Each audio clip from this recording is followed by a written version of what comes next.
அஸ்ஸலாமு hi friends. இன்னைக்கு ஒரு குக்கிங் vlog தான் பார்க்க போகிறோம். ப்ரான் வச்சுட்டு என்ன பண்ணலான்னு நான் யோசிச்சுட்டே இருந்தேன். டக்குன்னு எனக்கு மக்ருனி ஞாபகம் வந்துச்சு. அதுக்கான இன்க்ரீடியன்ட்ஸ்லாம் நான் கடகடன்னு ரெடி பண்ணிட்டேன். இதில் ஒரு ஸ்பெஷல் இன்க்ரீடியன்ட்ஸ் என்னென்னா கோகனட் மில்க் தான். ஒரு பேன் வச்சுக்கிட்டு நம்ம ஆயில் போட்டுக்கலாம். பே லீஃப், கொஞ்சம் லவங்கப்பட்டை, அதுக்கப்புறமா 3 வெங்காயம் ஸ்லைஸாக கட் பண்ணி வச்சுருக்கேன். அதை ஆட் பண்ணிக்கிட்டு நல்லா நம்ம வதக்கிக்கலாம். நல்லா கொஞ்சம் கலர் மாறின பிறகு நம்ம 2 ஸ்பூன் இஞ்சி பூண்டு ஆட் பண்ணிக்கலாம்.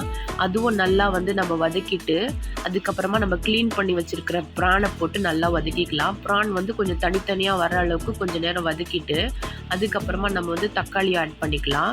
தக்காளி ஒரு 3 தக்காளி எடுத்துருக்கேன். 3 வெங்காயம் 3 தக்காளி எடுத்துருக்கேன். அதுவும் நல்லா வதக்கிட்டு மஞ்சத்தூள் போட்டுக்கிட்டு கல்லுப்பு கொஞ்சம் ஆட் பண்ணிக்கலாம். இது சேர்த்து எல்லாம் நல்லா வதக்கிட்டு தனி மிளகாத்தூள் 1 ஸ்பூன், குழம்பு மிளகாத்தூள் 2 ஸ்பூன், தனியாத்தூள் 2 ஸ்பூன் சேர்த்து நல்லா வதக்கிக்கலாம். 1 பை 1 நம்ம ஆட் பண்ணிகிட்டே வந்துடலாம். மக்ரூனியை அடிக்கடி செய்கிறேன்னு பார்க்குறீங்களா? எங்கள் எல்லாருக்கும் மக்ரூனியாக ரொம்ப பிடிக்கும். அதுக்கப்புறமா புதினா கொத்தமல்லி கொஞ்சம் சேர்த்து நல்லா வதக்கிக்கலாம். வதக்கிட்டு இதுக்கு நான் 1.5 லிட்டர் தண்ணி ஆட் பண்ணுறேன். 1/2 கிலோ மக்ரூனிக்கு நான் 1.5 லிட்டர் தண்ணி ஆட் பண்ணுறேன். இன்னும் தேவைப்பட்டால் கொஞ்சோண்டு ஆட் பண்ணிக்கலாம் கெட்டி ஆகிடுச்சுன்னா. அதுக்கப்புறமா க்ளோஸ் பண்ணி வச்சுட்டு நம்ம ஓப்பன் பண்ணால் நல்லா கொதிச்சுட்டு வரும். அந்த தண்ணியில் நம்ம மக்ரூனி ஆட் பண்ணிவிட்டு ஒரு 15 மினிட்ஸ் நம்ம க்ளோஸ் பண்ணிவிட்டு வச்சிடலாம். அதுக்கப்புறமா ஓப்பன் பண்ணிங்கன்னா ஒரு 17% அது குக் ஆகிடும். அதுக்கப்புறமா நம்ம எடுத்து வச்சுருக்கிற கோகோனட் மில்க் நம்ம ஆட் பண்ணிக்கலாம்.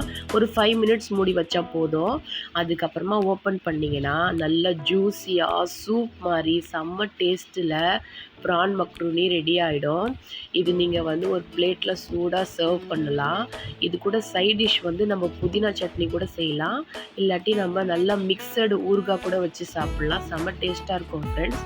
எல்லா மக்ரூனிக்கும் ஒரே டேஸ்ட் வராது. சிக்கன் போட்டால் ஒரு டேஸ்ட் இருக்கும், மட்டன் போட்டால் ஒரு டேஸ்ட் இருக்கும், ப்ரானுக்கு ஒரு டேஸ்ட்டு, எல்லாத்துக்கும் தனித்தனி டேஸ்ட் இருக்கும். சாப்பிட்டு பார்த்து